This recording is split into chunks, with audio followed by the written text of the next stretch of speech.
Eerie tales from the darkness.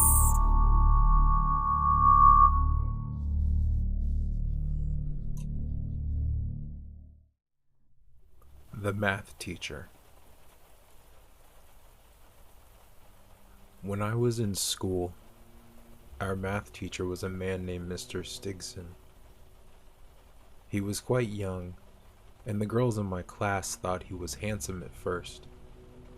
He had piercing blue eyes and always looked like he was in need of a shave. However, from the very first day he came to our school, everyone hated him. He had an incredibly violent temper. At the slightest thing, he would fly into an uncontrollable rage, ranting and raving at anyone who had the misfortune to cross his path. He could often be heard screaming and shouting abuse in the corridors and the classrooms. Sometimes, he would even physically threaten the students, but he never actually hit anybody. Even so, my entire class was terrified of him. Even the other teachers seemed to be afraid of him, and they tried to stay out of his way. One day, a girl named Beverly was late to class. She opened the door just as Mr. Stigson was in the middle of lecturing us.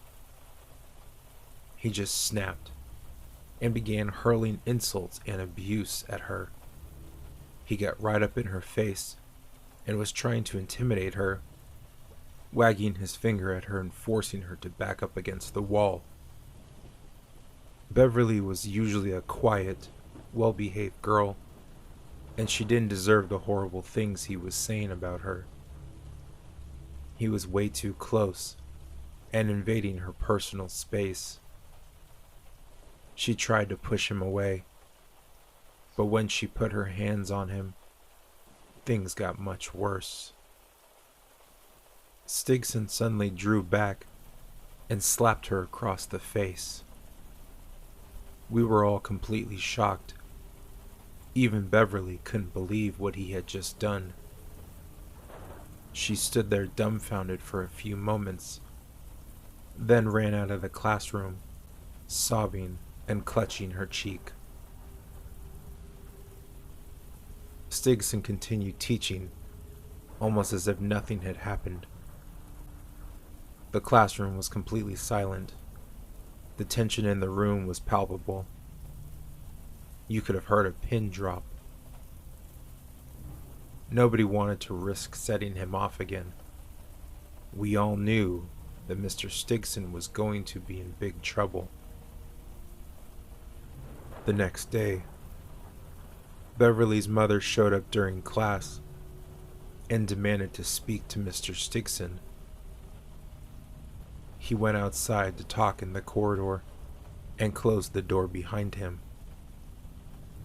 The whole class stayed silent, trying to eavesdrop on their conversation.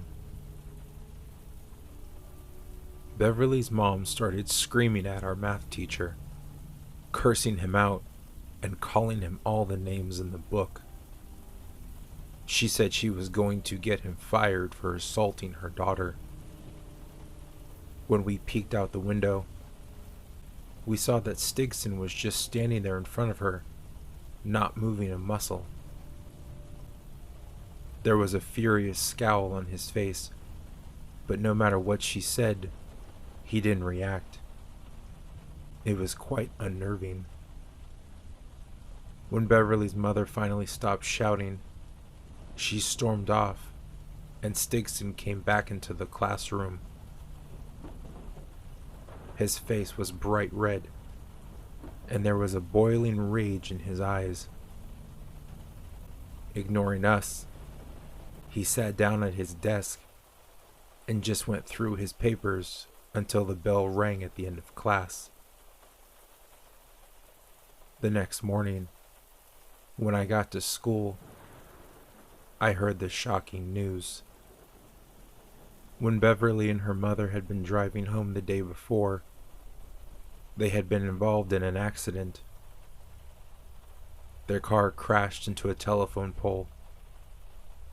Their mother was killed on impact, and Beverly was in a coma. I was horrified. Some of my classmates were crying. Others just sat at their desks in stunned silence. Everyone was devastated. Everyone, that is, except Mr. Stigson. He spent the entire day with a huge grin on his face. I had never seen him so happy. It was as if he was delighted by their misfortune. I never imagined the truth. A few weeks passed, and gradually everything went back to normal. One day, during math class, a cell phone went off, and Mr. Stigson went crazy and started running around the classroom, demanding to know whose phone was ringing.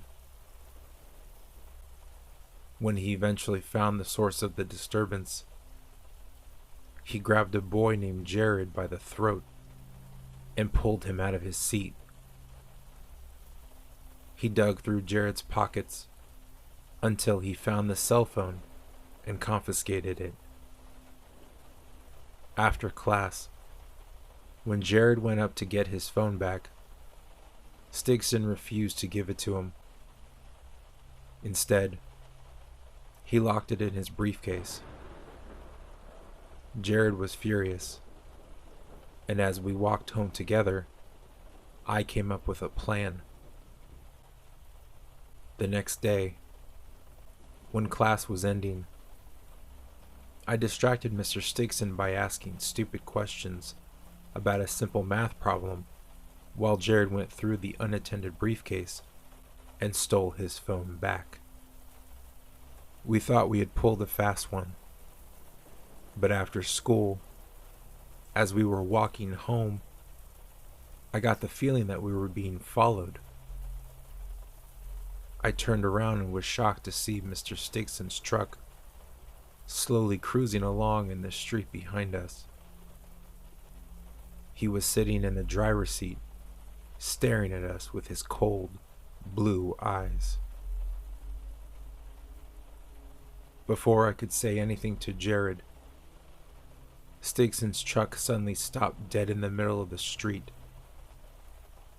I looked to my right, just in time to see a speeding car hurtling past the intersection. It ran straight through the traffic lights and came barreling toward us. "Look out!" I screamed and dived for safety, but I was too late to save Jared. The car smashed into him, throwing his body into the air. It was terrible. I laid on the ground, dazed and confused.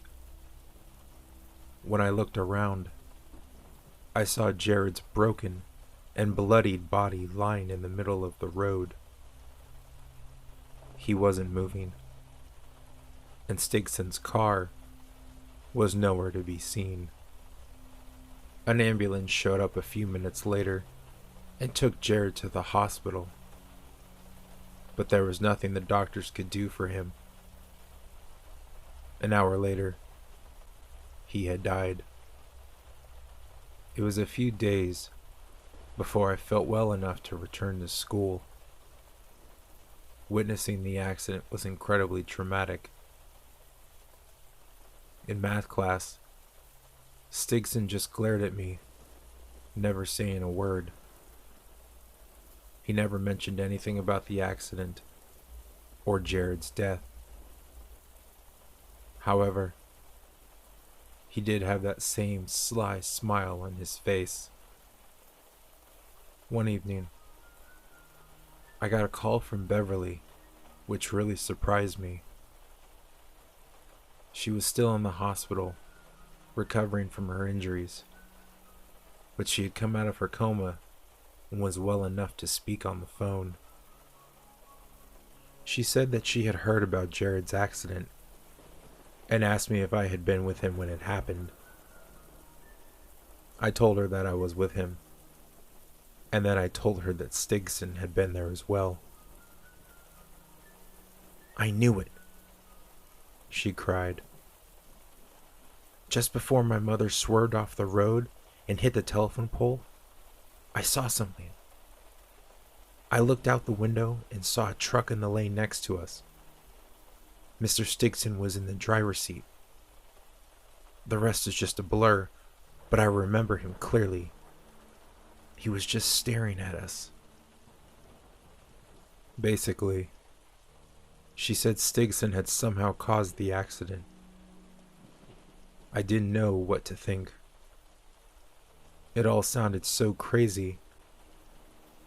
But if Stigson was at the scene of both accidents, he had to be involved somehow. It was too much of a coincidence. Beverly told me to watch out for Stigson. She said he was dangerous, and I could wind up being his next victim. I didn't know what to think. The next morning, when I left for school, there was a pickup truck parked at the end of the street. It was Stigson's truck. I couldn't see the driver, and as I approached, the truck's engine started up, and it roared off down the street. It was enough to freak me out. I became a nervous wreck. At night, I would look out the window and see Stigson's truck parked outside my house. Sometimes, he would allow me to see him, sitting in the driver's seat, staring at me with those cold blue eyes. He was trying to intimidate me. After a while, it became obvious that there was something wrong with me. I lost my appetite and barely ate a thing. I began to lose a lot of weight. I rarely managed to get any sleep, and when I did, my dreams were plagued by thoughts of Stigson. My parents assumed I was struggling in school, and eventually, Mr. Hawthorne, my science teacher, stopped me in the hallway and told me he wanted to see me in his office. "Is there anything you need to tell me about?" he asked. "Something you need to get off your chest? Something involving Mr. Stigson, perhaps?" My jaw dropped. I just nodded. Everything came pouring out. I told him about my suspicions that Mr. Stigson was involved in the accidents. When I finished, Mr. Hawthorne had an odd look on his face. I sat there, expecting him to call me crazy and throw me out of his office. Instead, he patted me on the shoulder and told me that he believed me. He said that a few years ago, he and Mr. Stigson had been teaching at another school. He also revealed that there had been a couple of very strange accidents at that school during the time Mr. Stigson had been teaching there. Initially, there were problems with vandalism. A few students broke into the classrooms and spray painted graffiti on the walls. They also broke into the teachers' desks and stole some equipment. The last classroom that had been broken into was Mr. Stigson's. The next day, 3 students had been killed in a horrific car crash.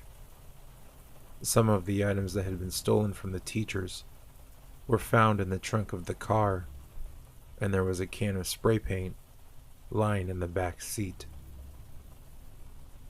It was obvious that they had been the ones who vandalized the school. Everyone at the school was horrified, all except, of course, Mr. Stigson.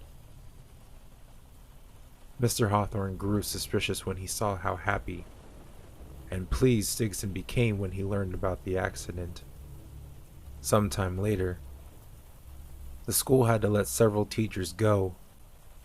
Mr. Hawthorne and Mr. Stigson lost their jobs. The next day, the school administrator, who made the cuts, was hit by a car. He later died. Mr. Hawthorne said that when he left the building, he saw Stigson standing in the doorway, just staring at the administrator. He described the same cold, seething glare I had seen. He told me that he had been keeping an eye on Stigson ever since. I was astonished and didn't know what to say. I told Mr. Hawthorne that we had to do something. If Stigson was responsible for the accidents, we had to stop him. We had to go to the police. Hawthorne shook his head gravely. "There's no proof," he said. "Stigson can't be tied to anything. Even if the police believed us, they could never make a case. No jury would convict him." "Then there's nothing we can do," I said hopelessly. "Don't worry about it," said Mr. Hawthorne. "Let me take care of it." That evening, I was walking home from school when I got the strangest feeling that I was being watched. The hair on the back of my neck stood on end. I looked around and saw Mr. Stigson's pickup truck. It was parked on the other side of the street, and he was standing in front of it. A chill ran down my spine. His face was twisted in rage, and he was staring at me intently, his eyes cold and filled with malice. The next thing I know, I felt a squeezing sensation around my neck. He was choking me. I couldn't breathe. My lungs were fighting for air. I was terrified and started clutching at my throat. I was beginning to black out. I was going to die. Then I heard a terrible sound. It was a deafening screech, followed by the crunch of metal on metal. The squeezing sensation around my neck stopped, and I could breathe again. When I finally managed to sit up, I saw what had happened. A car had crashed straight into the pickup. Stigson was crushed between the two vehicles. The top half of his mangled body was lying across the hood of the car in a pool of blood. He was dead. His corpse had been so crushed that his guts were forced out through his mouth. It was a sickening sight to behold. The car door opened, and a figure stumbled out. He had survived the crash, but he was badly injured. He fell to his knees in the middle of the street. I ran over to help, and when I saw his face, I stopped in my tracks. It was Mr. Hawthorne.